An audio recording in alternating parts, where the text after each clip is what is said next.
There comes a moment in the life of the empath when something inside them dies. Not in the way that breaks them, but in the way that finally sets them free. It is not a dramatic collapse. It is quiet. It is the death of the old self that carried the weight of everyone else's world on its shoulders, the self that believed empathy meant sacrifice, the self that thought love required erasure, and in that silence, something ancient and untouchable begins to rise. This is not about becoming cold. This is about becoming whole. And Carl Jung understood this transformation better than almost anyone who has ever studied the human psyche. You have felt things others could not name. You have carried emotions that were never yours to carry. And for a long time, you believed this was your purpose: to feel for those who could not feel, to hold space for those who refused to hold themselves, to be the mirror, the healer, the safe place. But no one told you what that would cost. No one warned you that in giving so much of yourself away, you would eventually lose sight of who you were beneath it all. Jung called this the inflation of the persona, the mask we wear to meet the expectations of others. And for the empath, that mask becomes so heavy, so convincing, that we forget we are wearing it at all. Jung believed that every human being is born into a world of unconscious forces, forces that shape us before we ever have the words to name them. The collective unconscious, he called it. A shared reservoir of images, patterns, and instincts inherited from generations before us. The empath is not weak. The empath is porous, open to these forces in ways that others are not. You do not just feel your own pain. You feel the pain of the collective, the unspoken grief, the buried rage, the silent desperation. And because you can feel it, you believe you must fix it. But Jung would tell you that what you are feeling is not always yours. It is projection, the unconscious material of others cast onto you because you are willing to hold it, because you have not yet learned to distinguish between what belongs to you and what belongs to them. This is where the empath's journey begins, in the fog of emotional enmeshment, in the confusion of boundaries that were never taught, in the belief that love means merging, that connection means dissolution. But Jung spoke of another path. He called it individuation, the process by which a person becomes who they truly are, not who they were told to be, not who they sacrifice themselves to become for others, but who they are beneath all the conditioning, all the projection, all the inherited pain. Individuation is not selfish, it is sacred. It is the most difficult and most necessary work a human being can do. And for the empath, it begins the moment they stop running from their own shadow. The shadow, Jung's most misunderstood concept. It is not evil. It is not the enemy. The shadow is everything you have denied about yourself in order to be accepted, everything you pushed down in order to be loved, the anger you were not allowed to feel, the boundaries you were not allowed to set, the selfishness you were taught to fear. The empath spends years in the light, trying to be good, trying to be pure, trying to be the one who never causes harm. But the shadow does not disappear because you ignore it. It grows, it festers, it leaks out in passive aggression, in burnout, in resentment you cannot name. And one day it forces you to look, not because you are ready, but because you have no choice left.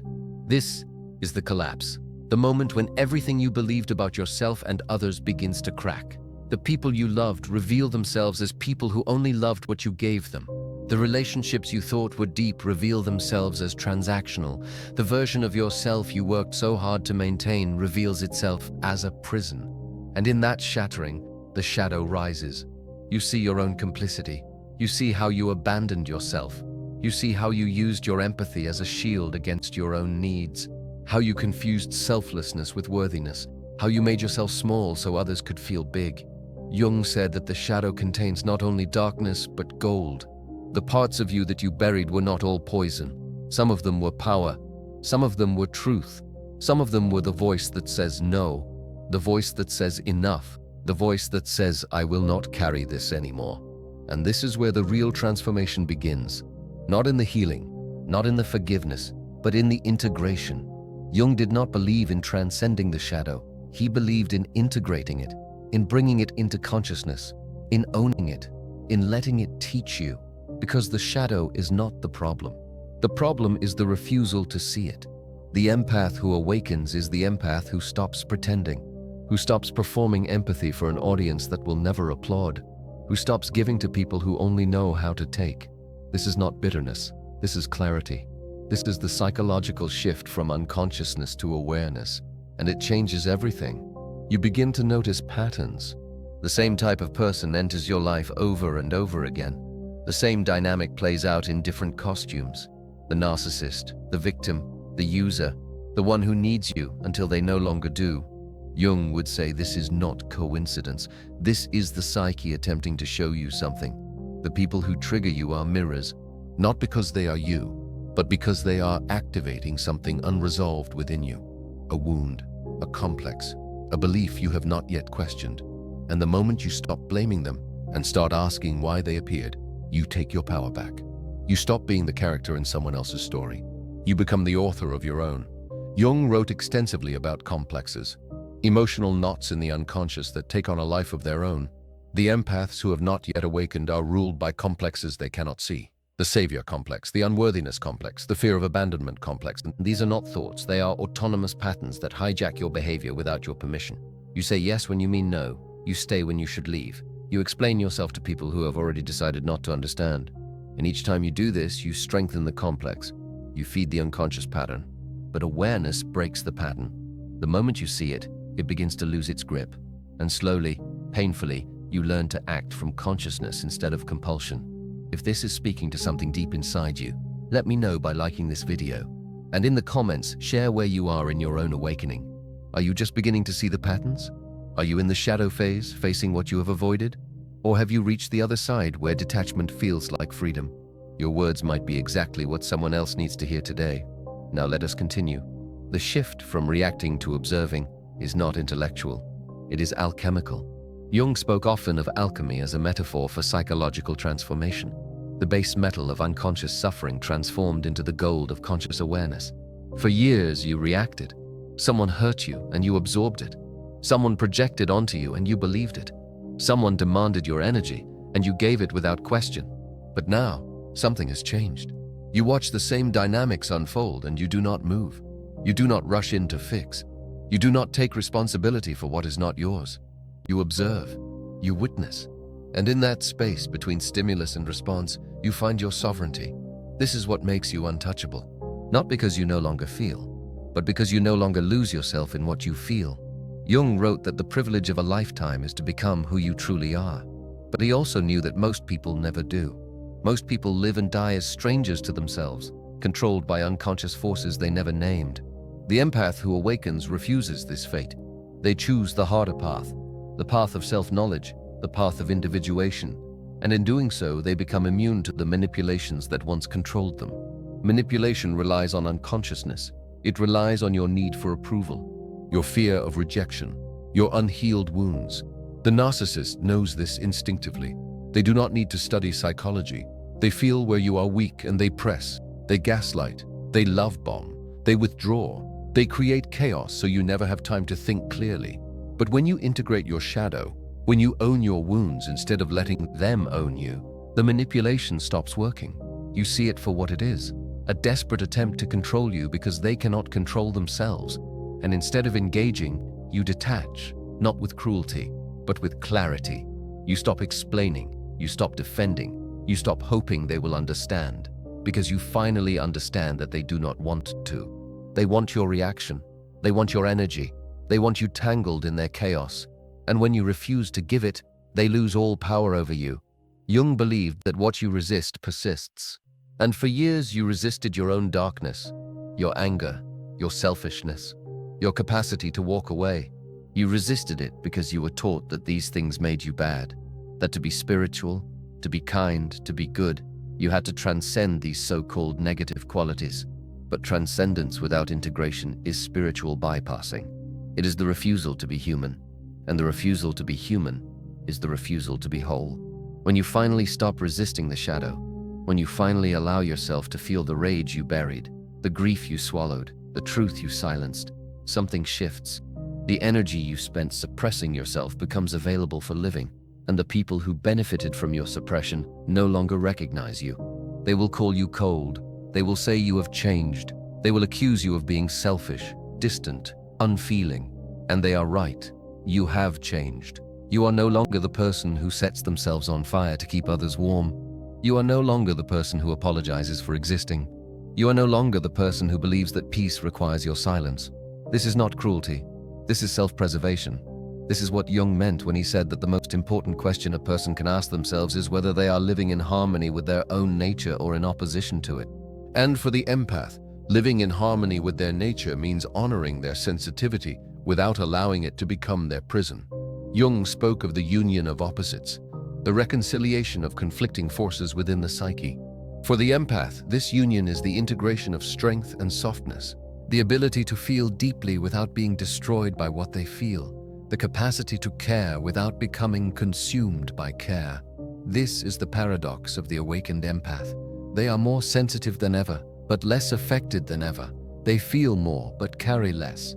They see more, but engage less, because they have learned that not every emotion requires action. Not every pain requires fixing. Not every person requires saving. Some things are meant to be witnessed and released. Some people are meant to walk their own path, and your only responsibility is to walk yours. The process of individuation, as Jung described it, is a lifelong journey. There is no final destination, no moment when you arrive and the work is done.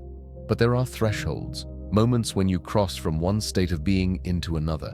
And the moment the empath becomes untouchable is one of these thresholds. It is the moment when you stop seeking permission to be yourself, when you stop waiting for someone to validate your experience, when you stop hoping that if you just explain it one more time, they will finally understand. You stop performing, you stop proving, you stop defending your right to exist as you are. And in that stopping, you discover a kind of peace that no external relationship ever gave you. Jung understood that the psyche seeks balance. When you live too long in the light, denying your shadow, the unconscious will force a correction.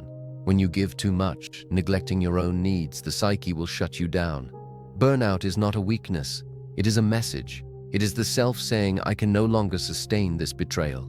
I can no longer maintain this illusion. I need you to stop and look at what you are doing to me. And if you listen, if you honor that message instead of pushing through it, you begin the journey back to yourself. You begin the process of reclaiming the energy you have been giving away. You begin to understand that your empathy was never the problem. The problem was the lack of boundaries around it, the lack of discernment, the lack of self-regard. Boundaries, in the Jungian sense, are not walls. They are the clear delineation between self and other, between what is yours to carry and what is not. The empath without boundaries becomes a dumping ground for the unconscious projections of everyone around them. They become the container for others' unprocessed pain, and in doing so, they lose contact with their own inner world. They become so focused on managing the emotions of others that they forget to ask what they themselves are feeling, what they themselves need, what they themselves want. Individuation requires that you reclaim this inner territory, that you become the guardian of your own psyche instead of the caretaker of everyone else's. There is a loneliness in this awakening that no one prepares you for. The loneliness of outgrowing the people you once needed. The loneliness of seeing clearly while others remain asleep. The loneliness of no longer fitting into spaces that once defined you. Jung called this the dark night of the soul, the necessary descent into the underworld of the psyche where all illusions are stripped away, where you are forced to confront not only who you are, but who you are not, who you have pretended to be, who you have sacrificed yourself to become. And in that confrontation, you die. The false self dies. The people-pleasing self dies. The self that believed love meant suffering dies. And what emerges is something the world has never seen before. The true self, the individuated self, the self that belongs only to you. This self does not need to be liked. It does not need to be understood. It does not need to be chosen by people who are incapable of choosing themselves. It simply is. And in its being, it becomes untouchable, not because it is invulnerable, but because it is no longer available for the games that once controlled it. The guilt trips do not land. The manipulations slide off. The emotional outbursts do not penetrate. You have built something inside yourself that is stronger than their chaos. You have found the center that Jung called the self. And from that center, you can finally engage with the world without losing yourself in it. Jung once observed that people will do anything, no matter how absurd, to avoid facing their own souls. And you have watched this truth play out in every relationship that drained you. You have seen people choose denial over awareness, blame over accountability, distraction over depth. And for a long time, you tried to wake them up. You tried to show them what they could not see. You tried to love them into consciousness, but Jung understood what you are only now beginning to accept. You cannot individuate for someone else. You cannot make someone face their shadow. You cannot force awareness onto a psyche that is not ready to receive it. All you can do is individuate yourself, and in doing so, you become a living example of what is possible when someone chooses truth over comfort. The people who are threatened by your transformation are the people who benefited from your unconsciousness. They needed you confused. They needed you seeking their approval. They needed you believing that your worth was contingent on how much you could give, because as long as you believed that, they had access. They had control. They had supply. But the moment you woke up, the moment you integrated your shadow and reclaimed your energy, the dynamic shattered. They could no longer make you doubt yourself. They could no longer make you responsible for their emotional state. They could no longer pull you into their drama. And without that, they had nothing. No leverage, no power, no way in. This is why they rage when you detach. This is why they accuse you of being the problem. This is why they tell you that you have changed, that you are not who you used to be, that you have become selfish and uncaring. Because in their unconscious mind, you have. You are no longer the person who tolerates their dysfunction. You are no longer the person who absorbs their projections. You are no longer the person who makes them feel good about themselves without requiring anything in return. And to them, this feels like abandonment. But Jung would tell you that this is not your burden to carry. Their discomfort with your growth is their own confrontation with the self, their own invitation to individuate. And whether they accept that invitation or not is not your responsibility. Detachment is not coldness, it is freedom. It is the ability to love people without losing yourself in them, to care without carrying, to give without depleting. Jung understood that wholeness requires separation. You cannot be whole if you are constantly fragmenting yourself to fit into the needs of others. You cannot be sovereign if you are still looking outside yourself for permission to exist. The empath's greatest wound is also their greatest teacher. The wound of enmeshment. The wound of believing that love means merging. That connection means dissolution. But true connection, Jung would argue, requires two whole people, two individuals who have done the work of becoming themselves, who can stand in their own fire without needing someone else to carry it for them. Sovereignty is not something you achieve. It is something you remember. Jung believed that deep within the unconscious lies the self, not the ego, not the persona, but the self with a capital S, the totality of who you are, the center, the source, the part of you that has always known, the part of you that was never broken. The empath who becomes untouchable has reconnected with this self. They no longer need external validation because they have found internal alignment. They no longer fear abandonment because they have stopped abandoning themselves. They no longer seek completion in another person because they have become complete within themselves. And this does not mean they are alone. It means they are whole. And from that wholeness, they can finally choose relationships that honor them instead of drain them. Jung spoke of the wounded healer, the archetype of the one who has been broken and through that breaking learns to heal. But the wounded healer does not heal by staying wounded. They heal by integrating the wound, by letting it transform them, by using it as a source of wisdom rather than a source of identity. You are not your trauma. You are not your pain. You are not the person who was taken advantage of, betrayed, abandoned, or misunderstood. You are the one who survived it, the one who faced it, the one who refused to let it define you. And that is where your power lives. This is the moment the empath becomes untouchable. Not because they no longer care, but because they no longer need to prove that they care. Not because they have closed their heart, but because they have learned who is worthy of entering it. Not because they have become someone else, but because they have finally become themselves. Jung said that the most terrifying thing is to accept oneself completely. And he was right, because to accept yourself completely means to stop apologizing for who you are, to stop dimming your light, to stop softening your truth, to stop explaining your worth to people who are determined not to see it.